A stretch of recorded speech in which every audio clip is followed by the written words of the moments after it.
I greet you all in the mighty name of Jesus. I hope this reaches many individuals. And again, please excuse the lighting. Um, well, today we are going to be in a time of just talking together about this walking with God and making sure that people are pointed to Jesus, because that's one of the most important aspects of our evangelism and our walk with God.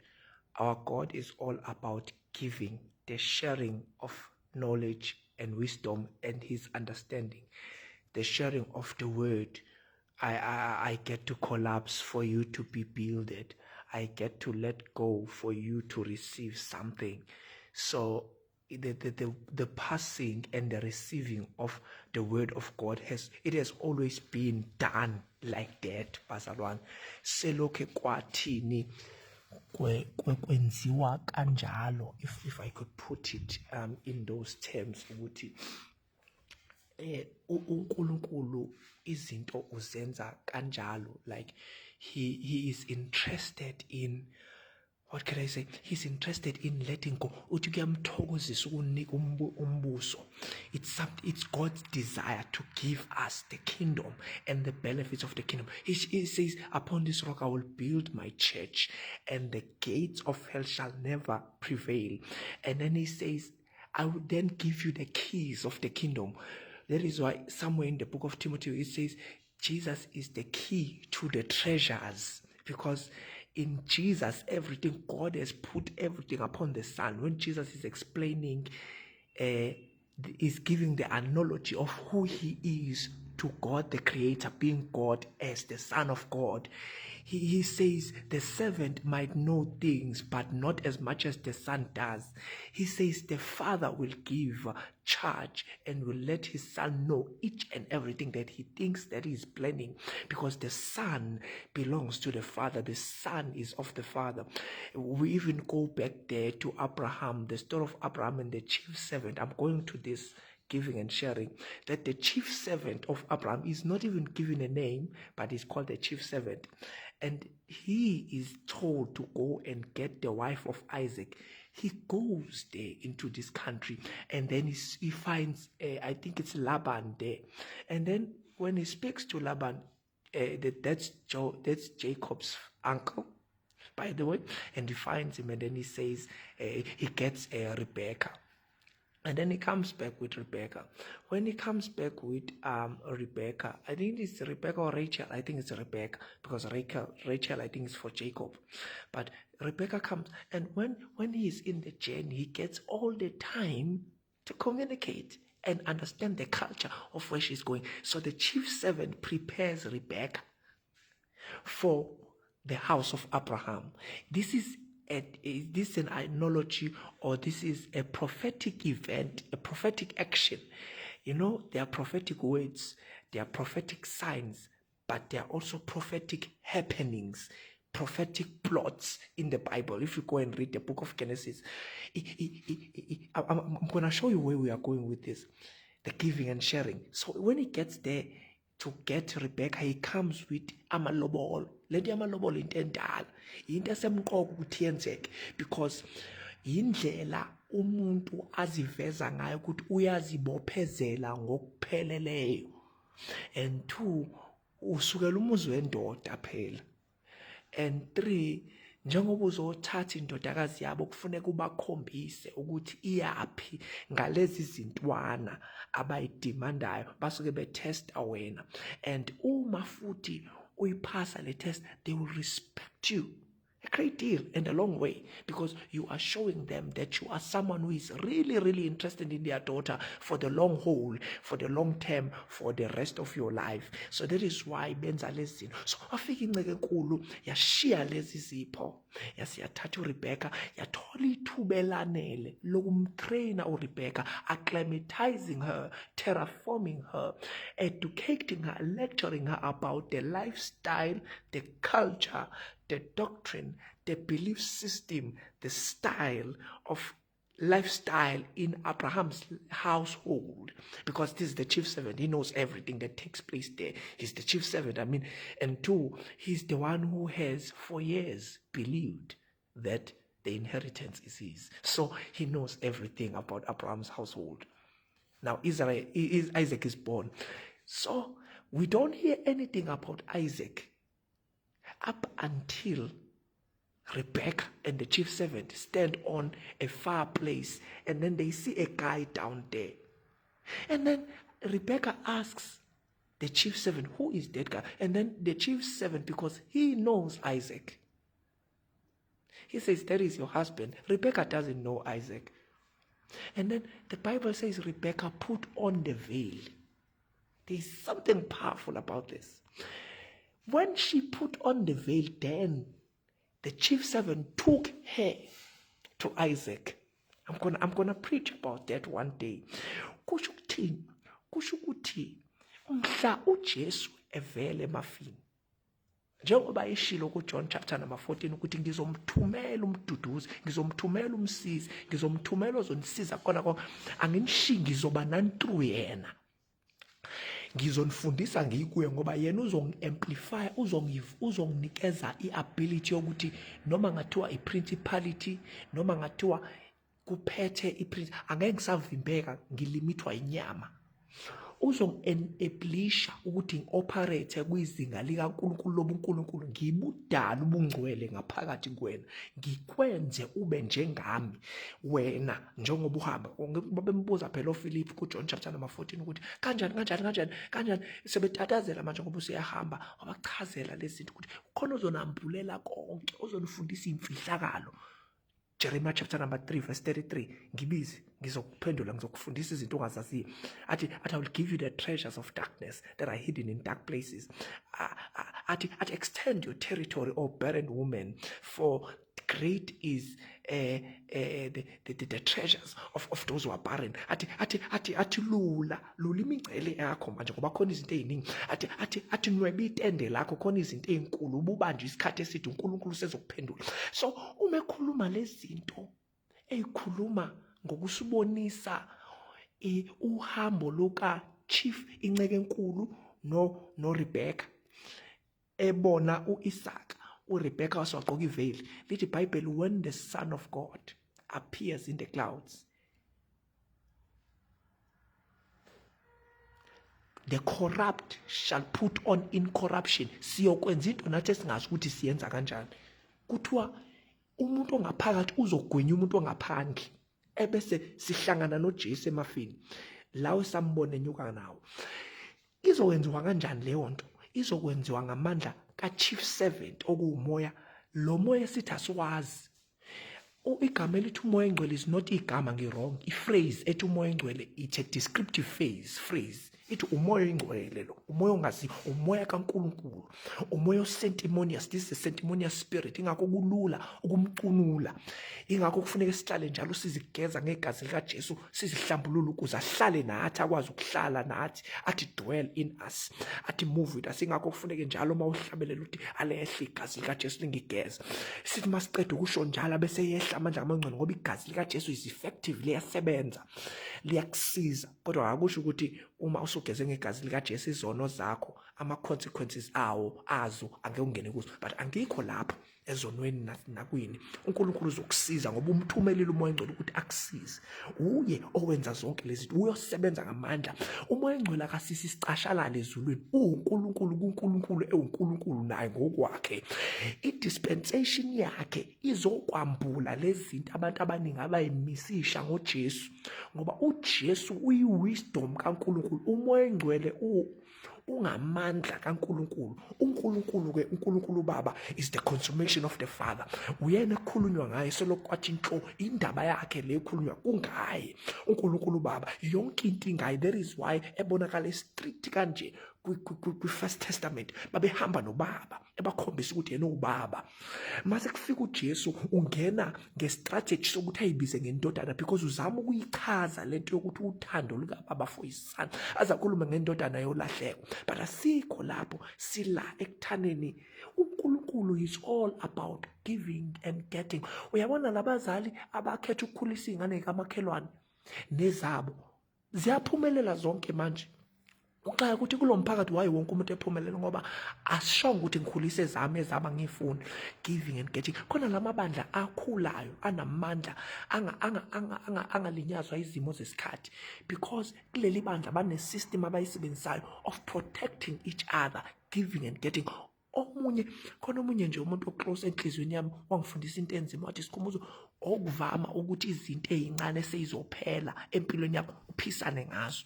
Uhlala ungenalo, wena uhlala ungenalutho, ubone ukuthi uzolamba yini. Give. Wena iba istream, wena iba ipipe elibele lipha yonke, ubone ukuthi kuyohlala ku-empty emaphaketheni akho. uNkulunkulu uzokusebenzisa njengephakethe. Give. So that is why sithi bazalwane, thembeka kokuncane uzothenjwa ngokukhulu. Uthembeke futhi nakho. That is why kunama opportunities that we are refusing, kunama issues, kunama challenge, kunama battles that we skip. We don't fight all battles. Kunama activities that we skip because sifuna ukuthembeka kulokho okuncane. Angifuni ukuyithola ngingathembekile kulokho okuncane. Kukhona ama organizations that I skip. Kukhona izinto ezimnandi engifisa ukuba ingxenye yazo that I skip because I want to be faithful. Ngifuna ukunikela yonke into yami kulento engithenjwe ngayo. It's giving. In order for the sun to remain in its utmost power, it releases photons. It releases. The earth will also receive this light and give it back to the sun. That is why ingenzeki global warming, because kwakhona amaqhwa lapha kwi-North Pole ethi makufika ukushisa kuzohlasela emhlabeni iqhwa ngoba limhlophe likuthatha ukushisa likutshinge emhlabeni likutshinge elangeni. Kodwa ngoba isenzeki leyo nto, all that heat is going into the center of the earth and then that is causing a magnetic disturbance, and that is why siba ne-global warming namhlanje. Kuningi abakuchazayo abaziyo, but ukudisturbeka even the natural environment because humanity is now trained to be taking. We are no longer giving, we are taking. Kukwanda lo moya we-greed. You want to take. You don't want to give as much. You don't want to give more than you take. So leyo nto le iyabulala the cycle of life. Ingakho kuthiwa umoya womubi, umoya kaSathane, ukuthi uphambana nendlela uNkulunkulu izinto ayimise ngayo, nama-mis doctrines. Lento abantu abakhuluma nge-grace engazathi i-grace yi-opposite ye-law. I-grace ne-law, they complement each other, kuyahambisana. Akusho ukuthi asisagezi mase sisindisiwe ngoba siyazi ukuthi sisonuka sogula mase singasagezi. Giving. uNkulunkulu zonke izinto wayidala zaba ama-circles. Something must give up for something else to get. Something must give it up. Mncomo omunye, mbongelo omunye, msupport omunye, yifa ukuze aphile yena, mnikeze. Njengoba i-Africa is one of the last standing hopes in the whole planet, because as Africa we are helping the whole wide world. As Africans, bazalwane, ufuna sibuye sibe nalento yokuthi siyambonga uNkulunkulu ukuthi umhlaba ume kahle ngenxa yethu. Sibabuke nje. Ukuthi nina nayakha i-Europe niyakha ngamandla ethu. Nayakha iglory ye-America niyakha ngamandla ethu. Siyambonga uNkulunkulu ngalokho. Yabo mhla i-Africa yayekulwa. Umangala bazalwane, sayekulwa nje. But bazama ukusiqhatha, bezama ukwenzani sithulele nje, siqhubeke sifundele, sizakhele imindeni. Hamba uye ebandleni elinemindeni. Hayi imindeni yalaste, imindeni yabantu abathi sina 50 years, 60 years. I am tempted to say even ama mainline churches bazalwane, family life is protected there. I am tempted to say lamabandla la abantu abasadlineayo. La imindeni sithanda isystem, noma idoctrine yakhona injani kodwa sithanda indlela isystem eyiyo. Akwenziwa noma yini egameni lokuthi umoya engcwele, kodwa senze kanje. Sithanda isystem, sithanda impatho, sithanda imfudumalo, sithanda i-order. Kune-order. Uyazi ukuthi mangiye KFC angeke ngiyithole sengidla iNando's. No, ngizofica into engizele la. Noma ngathi umlolozelo kodwa it's some kind of an order wena nkulunkulu omkhulu siuthemba njalo. So izinto lezi ekumele zibe wired in, then mase yangena kusathane kuthiwa ungena ngo-backdoor and corrupt lezi zinto eziyi-heritage kaJesu ngoba unkulunkulu wamabandla. Kodwa musa wena ukuyirobha unkulunkulu eseduze kwakho. Yabona bazali mase kuthiwa manje kuza isilo eduze kwami, hawu ngajabula kabi, ngihleli nesilo, isilo sokumina nje, mina ngihleli nesilo. Hawu bazali ngajabula into engakazi uyibone, isilo sizohlala nami. Kwehle nje mhlawumbe kwehle upresident webandla engikulona azohlala nami nje, hawu nami nje, hawu ngeke ngisimoshe leso sikhathi. So you take time, you take advantage of those things, you enjoy those things ngoba it's giving and sharing. So nonkulunkulu uJesu uqobo lwakhe unawe empilweni yakho, ufuna ukuhlala nawe, ufuna ukuhamba nawe, and then you are wasting time with other things. It's like, what? I'm here, darling, I'm here, my child, I'm here for you, with you, because of you. I want to inspire you, I want to encourage you. You are not alone. So unkulunkulu anisize bazalwane, we love you, we appreciate you. Qhubekani bazalwane, search for the right circles, protect your family, defend your family. Engikwazi ukuthi ngenkathi busy giving for God, now he's giving for you. I love you, I appreciate you, God bless you. I have to go. My name is Kombozo Allen Shezi. I am currently in Orange Farm. That is where I'm doing God's work. I am doing many things in their complexities, but it all works together for the good to those who are called by God, who depend on God, who love God, who worship him and him alone. Uzuyibona iy'thelo zokuhamba noJesu, be consistently walking with him, uzoyibona iy'thelo. Hawu bazalwane, uJesu anibusise njalo. Wazi wamkhulu uJesu eduze kwakho, wazi wamkhulu uJesu ofuna ukungena kuwe, wazi wanamandla lo Jesu ofuna ukuhamba nawe. Angikhulumi ngami bazalwane, abazalwane angibabetheli kimi, ngibadonsela kuye ngoba ngiyazi ukuthi uma umthole kahle yena sizohamba kalula nawe, sizohamba kalula. Yabo uma umthole kahle uJesu, ibandla eligcwele abantu abamthole kahle uJesu alifi, aliwi, alibhidliki, awabikho futhi ama-church splits, kodwa liyanda. Elimthole kahle uJesu, elimthole kahle uJesu akumithisanwa ngoba uyacabanga ukuthi uma sengimithisa lo my sister, futhi senzani yini lento esiyenzayo? Wena ushiya ubaba wey'ngane wazala ebandleni, sengiganga ngawe futhi usula ebandleni, ngashiya into zokhokho, ngashiya zonke izinto, sengibhizi nenyoka futhi manje. Kanjani? Ugogo wami usebenza kanzima, hola impesheni, uyangondla ukuthi ngiyofunda, mangifika esikoleni ngifike ngigange. Kanjani? Yabo uJesu ukufundisa ukuhlala phansi nawe. Thawu ngitholile ibhasari, kodwa waye ngingafocus ey'fundweni. Ibhasari sengiyitholile, ngixhasiwe. I-department esikwenzile okwayo ukungisiza, waye mina ngingayimiseli. So uma ubona uyahluleka futhi noma uswenze njalo, ucela abazalwane base ngicela ningikhulekise. Ngizwa engazathi ngingenelwa umoya ongafuni ukufunda. Abazalwane bayakudiagnose, bakuyele ey'limini, bathi yazi wena ungenelwa umoya, uhleli nabantu abarong, uhleli ney'lima ezikutshela imfundo ayisizi. Esinye isilima nje siyithathe i-degree yaso sizokutshengisa sithi ngifundile for 5 years kodwa ngisebenzi, nawe wena ungafundi. Ufundile yena kodwa utshena wena ungafundi. Womphendula loyo uthi isikhathi sakhe asikafiki, linda. kaJesu kuyalindwa futhi awulindi ngokuhlala phansi ubuka i-TV, ubuka uTikTok noFacebook noChannel O noTwitter noBET.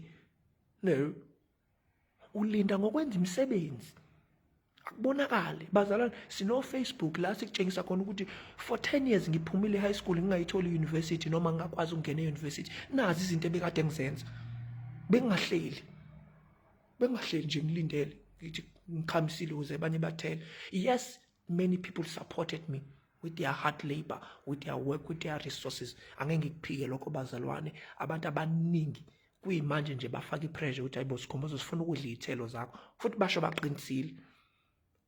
Sekufuneke nami phela manje ngisukume. So ngiyamncema uNkulunkulu ukuthi uNkulunkulu ngiyacela ukuthi nami labantu laba asebengisupport isikhathi esingaka, cela ungisize. So uNkulunkulu uyacelwa ukuthi uNkulunkulu ngicela ukuthi uyivale le season yokukhala empilweni yami, ngicela ukujabula nami manje, ngicela ukuthi uyivale le season yezimpi, it's enough now, sengikhathele. Uyakwazi ukuyivala isizini yokuhlupheka, uyakwazi ukuyivala isizini yama-challenges, uyivale uthi it's enough, sengikhathele kulo, cela ukuphumula. Hebrews chapter number 4, ungene futhi ngempela ekuphumuleni, ungene. uNkulunkulu akunika ukuphumula. Yes, kungenzeka uphumule at the expense of others who have sacrificed. That is why you should live your every day appreciating God and thanking God and trying to be as much of help as you can be to those people abathe okay, we're going to help you get your rest. It's all about giving and sharing. That is why bazana singagodli, asigodli ngoba siyazi abantu benikelela thina, so asigodli. Umsebenzi kaNkulunkulu wawukhula kanjalo ke bazalwane. Yayingekho lento yokuthi sokusiza ngoba ususebandleni. Umuntu wasebandleni wayesala egula kwanje kuyosizwa abantu abangekho ebandleni, aze aqhugele naye lapha ayithole selapheke eqhugela eyosiza abantu. Imfihlo yabantu abalandela uJesu ilento ye-giving. Siyapha thina sithathe. Nazi imvuselelo bazana si-organize kuyithina kuphela. Bapha abantu.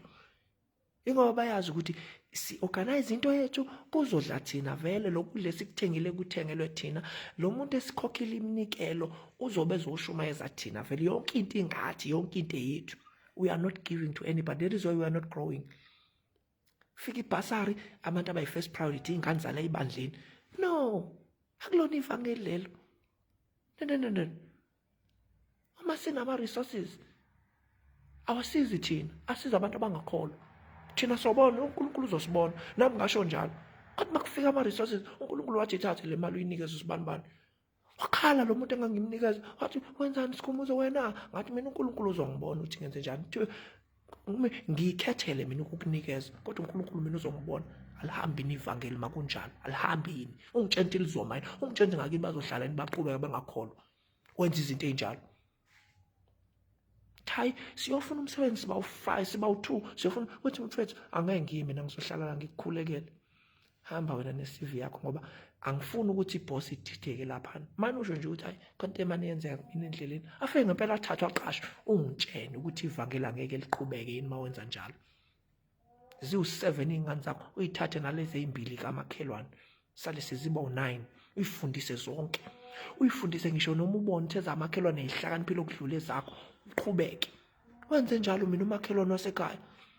Becomplaina kwakhe. Kuthiwa wena umthanda kakhulu uSibani. Namhlanje uNkulunkulu uyababusisa. Because wakhetha ukuvula umuzi wakhe evulela mina. Uyababusisa manje uNkulunkulu. Ubusisa yena nengane zakhe. Lento kuhlale kuwumkhuleko senhlizweni yami ukuthi kuyangithokozisa ukumbona uNkulunkulu ebabusisa yena nezingane zakhe eziwu-2. Ubusisa yena, ubusisa indodakazi yakhe, ubusisa umzukulu wakhe, uyababusisa abundantly bazalwane indlela emangalisayo. Because wenze njani? Sengifundile ke nami ukuthi kwenziwa njalo. Hambela indawo la khona angashumayela umuntu, la kungenamali khona. Fike khona ube usizo. Ubone ukuthi uNkulunkulu angeke azakubusise yini. Ngifundile ukuthi couple umthandazo wakho nemisebenzi yakhe emihle phambi kaNkulunkulu. Umcele futhi akupha amandla ukuthi ube consistent. It's all about giving bazalwane. Mhla sayeka ukupha saba wogombela kwesabo liyoma akivangeli. Sikhuluma ngo-antichrist, sikhuluma ngabantu abama-devil worship, ithini esiyophenduka ama-devil worship. Ngoba asayenzi into uNkulunkulu athi asiyenze. Thatha nje ingubo, khiphe. Ungitshene ukuthi uzohlala ungagqokile yini. Uthatha imali yakho unikeze abantu abampofu. Wenza nje iproject yakho engadinge government. Njalo ngoLwesibili uyahamba uyalapha eBrea nebhodo lakhe elikhulu. Ubaphakele, thatha ibhodo lakho ugibele itekisi uphindele ekhaya. Njalo ngoLwesibili ungitshela uzohlupheka yini. Thatha yona lo 350. Hamba uthenge i-rice, uthenge amanqini wabilise, noma uthenge uphuthu namanqini wabilise, uhambe uyobaphakela lapha. Benza yazi inyanga nezangoma yabatshentha benze njalo. Abantu abathwalisanayo babatshentha benze njalo. Bantshontshe lezi zinto uNkulunkulu benza engazathi leyo nto ikusebenzela ngoba utshenwe yena nenyoka zakho kade they are trapping you to continue to serve. Uma wenza iprinciple kaNkulunkulu angeke uhlupheke. Njengoba nawo 2 million oqhamuke kule nyoka. Into okufuna ukuyenza ngalo 2 million ukunikeza wonke umuntu ohlangana naye endleleni uzuphele. Wena usebenza lokho nje ukubanikeza uzuphele. Uthola ukuthi there is no spiritual connection between wena nesithwalo ukwenza lokhu nesithwalo. kodwa because ingqondo yakho iyakholwa, your faith is growing in the snake, it's growing in the wrong thing. Ukhule in the faith, uzogcina usuwenza izinto ezisabekayo. Faith is grown in God, in Jesus, in the proper word. uJesu akuyena nje umuntu, uJesu akuyena nje into, uJesu akuyona nje idea, i-wisdom kaNkulunkulu. Yingakho babezama ukumchallenge uJesu ngalo lonke uhlobo lokuhlakanipha nobunyoninco, uthi uJesu abahlule, because ukuhlakanipha kaNkulunkulu konke kuuJesu. Umuntu oJesu akwazi ukuba isidomu, umuntu oJesu akwazi ukwenza ama-wrong decisions. Uma kwenzeka wenza leyo nto, kusho ukuthi iBhayibheli, kusho ukuthi amazwi kaJesu awusawafundi, awusawalaleli. Lalela amazwi kaJesu. Give your time to God and God will give everything to you. Invest your time. I love you, bazalwane. I have to go. My time is finished.